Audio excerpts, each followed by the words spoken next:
Hello, everyone, and welcome back to another episode of Big Questions, Small Steps. My name is Amanda, and I'm so glad that you could join me today. Today, we are going to continue on our exploration of the Unitarian Universalist movement.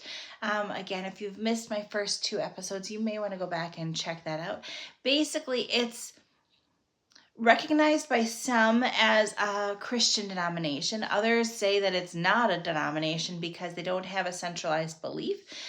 Their system is based on covenants or promises that they make to the other learners, and basically they want to learn from other religions, but they believe that everything they do is based on love, and that their job, per se, is to understand others and show love to others as they believe God shows love to them.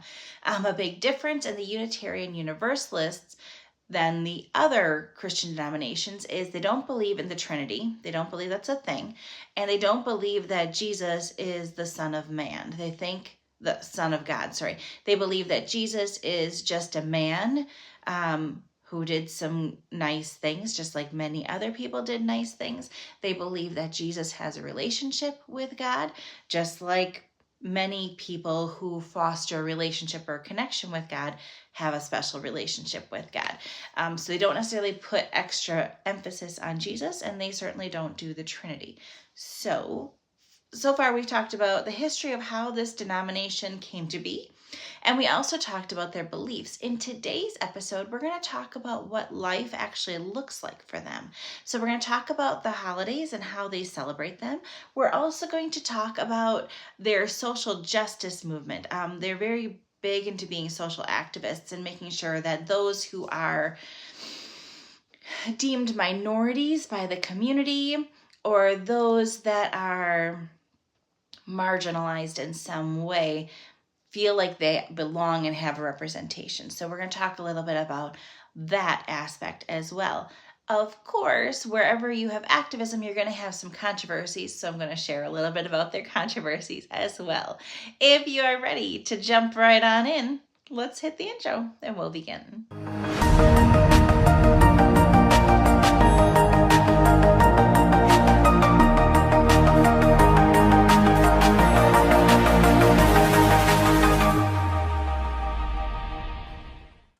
So everything in the Unitarian Universalism movement is focused on this interconnectedness, understanding the realization or understanding that every person is connected. Even if they have different faith values or practices, there is some small strand that kind of weaves people together. And the more you dive into that, or the more you understand somebody else's beliefs and their practices, the better you can understand the vastness of God. Because truly the Unitarian Universalists, I'm really bad at flipping those two names sometimes. They believe that the God in all these different movements is one small aspect of God in general. So the Hindu version of God, for example, would be one small portion of the true God. The Christian version of God would be one small portion of the true God. So they believe that when they're learning and exploring these different denominations, different movements, different belief systems, they understand and reconnect with God in a stronger way. So for their holidays, we're going to start talking about those first. They pull a lot of different holidays based on what they call their 6 sources of faith.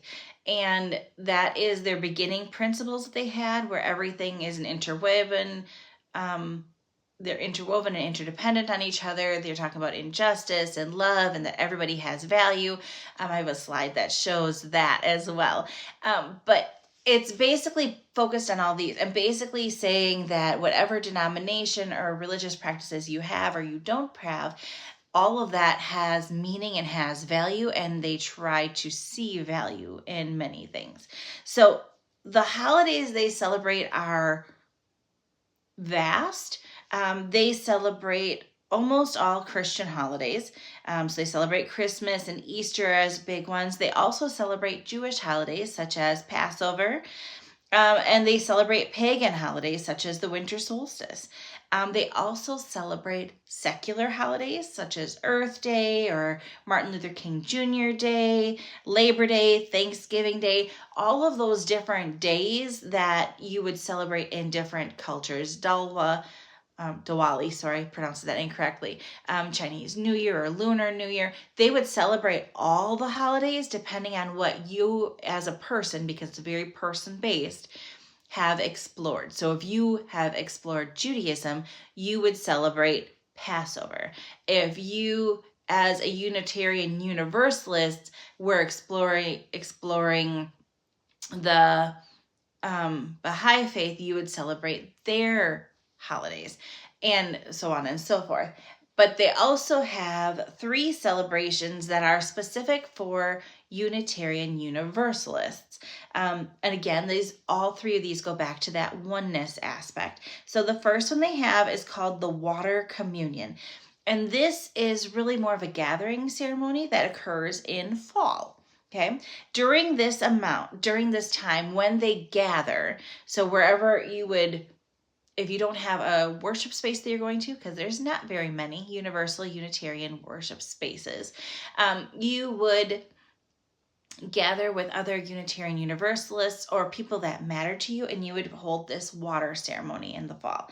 And basically what you would do is every person, wherever their home base was, would bring a small amount of water from their travel sources. So if they had been on some mission work, or they were doing some outreach, or maybe they were cleaning up the river or whatever, they would grab a little bit of water in a container from the different aspects that they were part of, and they would come together and they would pour all the waters together, and then they would say a blessing over those waters, and that water would then, during the service, be used as like a holy water of sorts for child dedication, special ceremonies. People would receive blessings from that mixed communal water. Basically acknowledging where everyone had been and their purpose of bringing things together, and how everybody's individual experiences combine to a collective powerful experience. Okay, a similar ceremony is done with flowers. It's called a flower ceremony, and it's done in the spring. Okay, now this ceremony is an annual ritual or ceremony. They don't do other sacraments. They don't do like a baptism. They may do a child dedication, where basically when a child is born, they would bless the child during that water communion. Just saying that they are a unique individual and they are welcomed into the body of God, and that we are there to embrace them and support them on their journey. There aren't any other sacraments that they participate in within the Unitarian Universalists. So going forward, the flower ceremony is an annual ritual that's completed in the spring, and it's celebrating the beauty and spring of being in the community. So basically the recognition that there's beauty in when everybody is together. So in this ceremony, much like in the water ceremony when everyone would bring water, everyone is supposed to bring a flower. However, this flower that you have to bring, it doesn't necessarily need to be something that you acquired from your journeys and your travels. It can just be a flower you like. So you just go to the florist and you pick up a flower that you like. You bring this flower then to the gathering whenever you're with one or more than one Unitarian Universalists, and you gather all the flowers together. You say a blessing over the flowers, and then the flowers are then redistributed. So taking everyone's beauty that they have learned comes together into this bouquet of all these different types of flowers, and then you are re-gifted after the flowers have been blessed for another year of healing and growing, and you will receive a different kind of flower to take back with you. That's just something they do. Now, being somebody who likes to receive flowers, that doesn't seem like a bad idea to me. I can understand where they're coming from. Does that mean that I'm necessarily going to do that? Not necessarily. But I like the idea of it.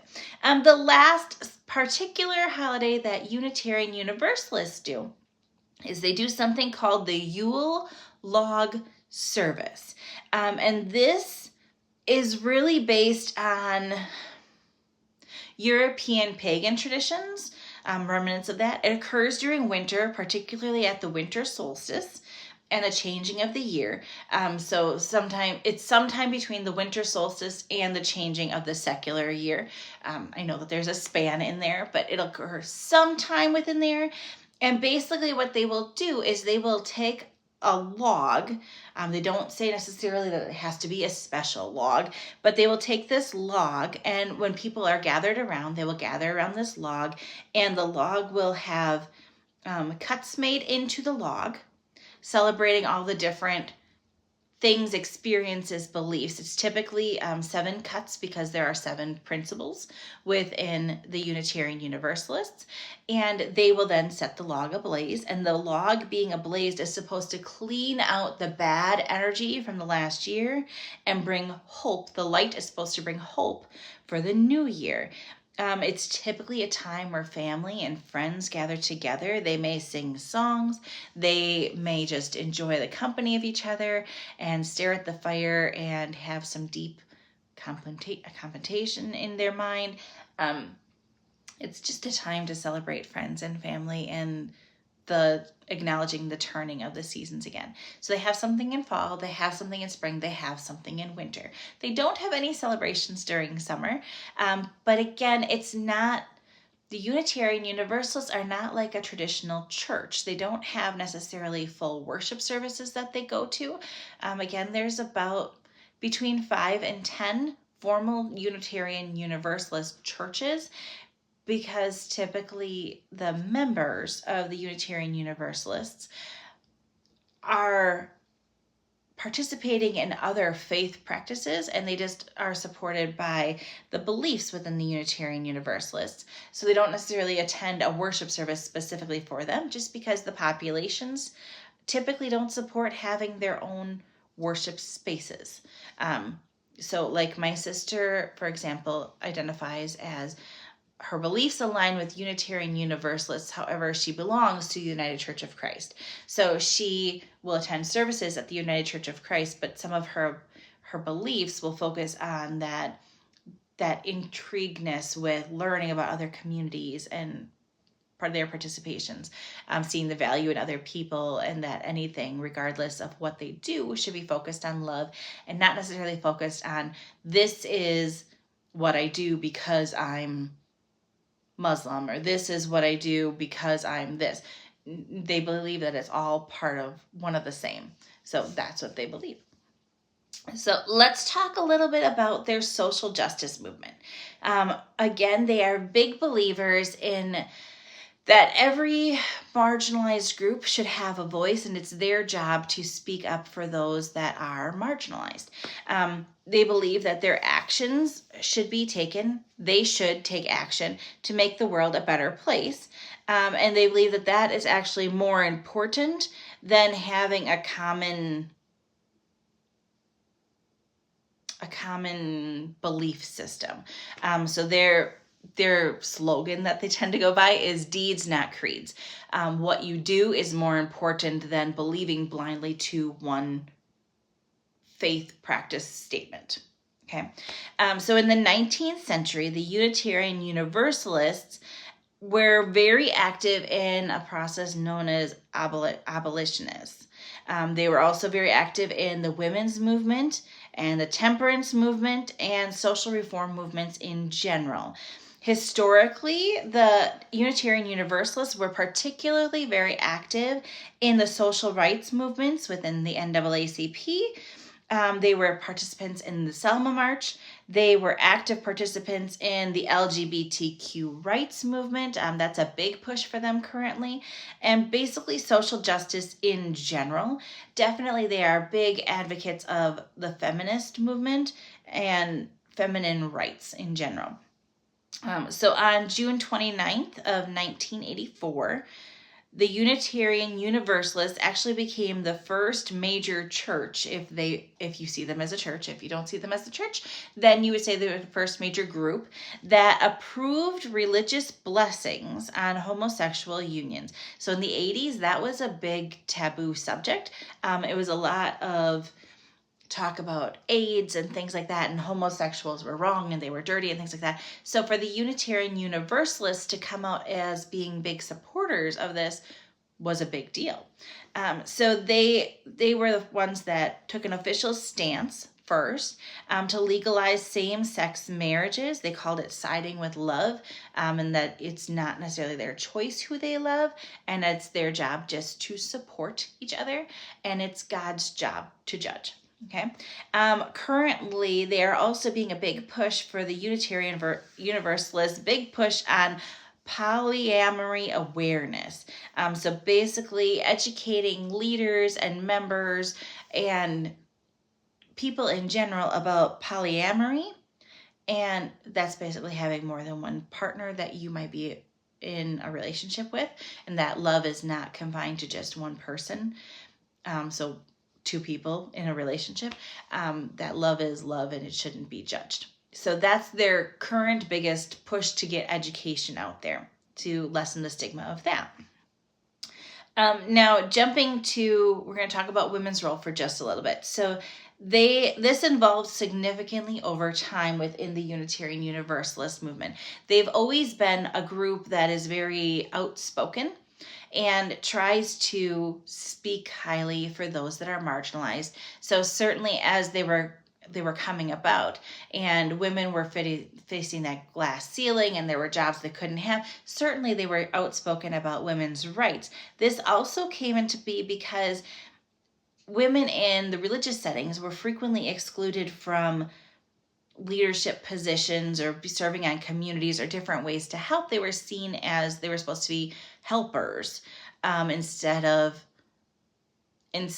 like people with a purpose that could have a purpose in and of themselves, from society until like the late 1970s. Now, around that time, the Unitarian Universalists tried to turn that on its head, and their doors were open very widely. Doors being figuratively, because there weren't very many churches. In general, people who would be open to having women play crucial relationships in shaping the communities, the experiences in government. They tried to push more for women's involvement and showing that they have a purpose and they can advocate for social justice and promoting human rights in general. So the Unitarian Universalists say that they were very big pushers, I should say, for women's rights in the workplace and society. They believe they are very part of that. So that would be their activism and their women's roles. Now let's get to the controversies. So like I said, some people do not see the Unitarian Universalists as a denomination. They don't have a common creed that they believe to. So in May of 2004, Texas actually ruled that the Unitarian Universalists would not be a religion because it doesn't have a singular belief system. Now, does it matter necessarily that Texas says, oh no, you don't exist?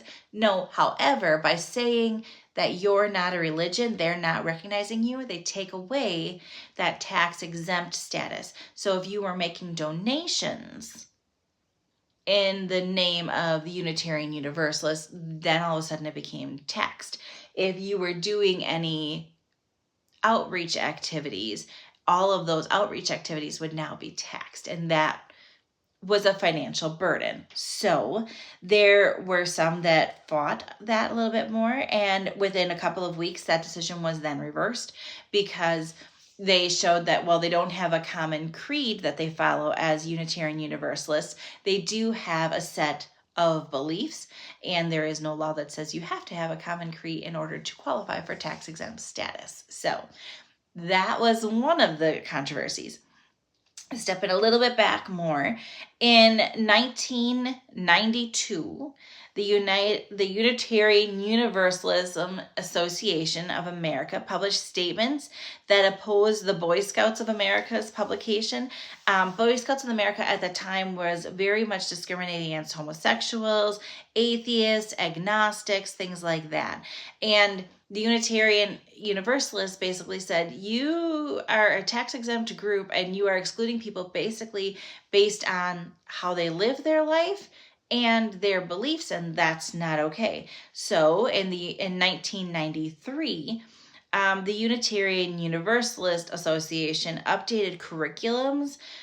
So if you were interested in homeschooling your kids, or if there was a Unitarian Universalist church, they would have curriculum that they would offer to people that were homeschooling, or if they had a Sunday school, and they upgraded this curriculum. There was one portion that talked about religion in life and basically gave a sampling platter of a whole bunch of different religions and a whole bunch of different organizations that they supported as good options. And they took Boy Scouts of America off that because they highlighted them as they were not being fair and equal. That was a big deal. Boy Scouts of America didn't like that. They posted a lot of criticism. In 1998, Boy Scouts of America withdrew from interactions with the Unitarian Universalists. They were trying to, before then, kind of calm the waters and, well, okay, here's what our viewpoint is, here's what your viewpoint is, how can we work together to still be appropriate and respectful of each other. They were just kind of over the whole thing in 1998. Subsequently, the Unitarian Universalists were like, fine, we're done with you. We're not going to reassociate anymore.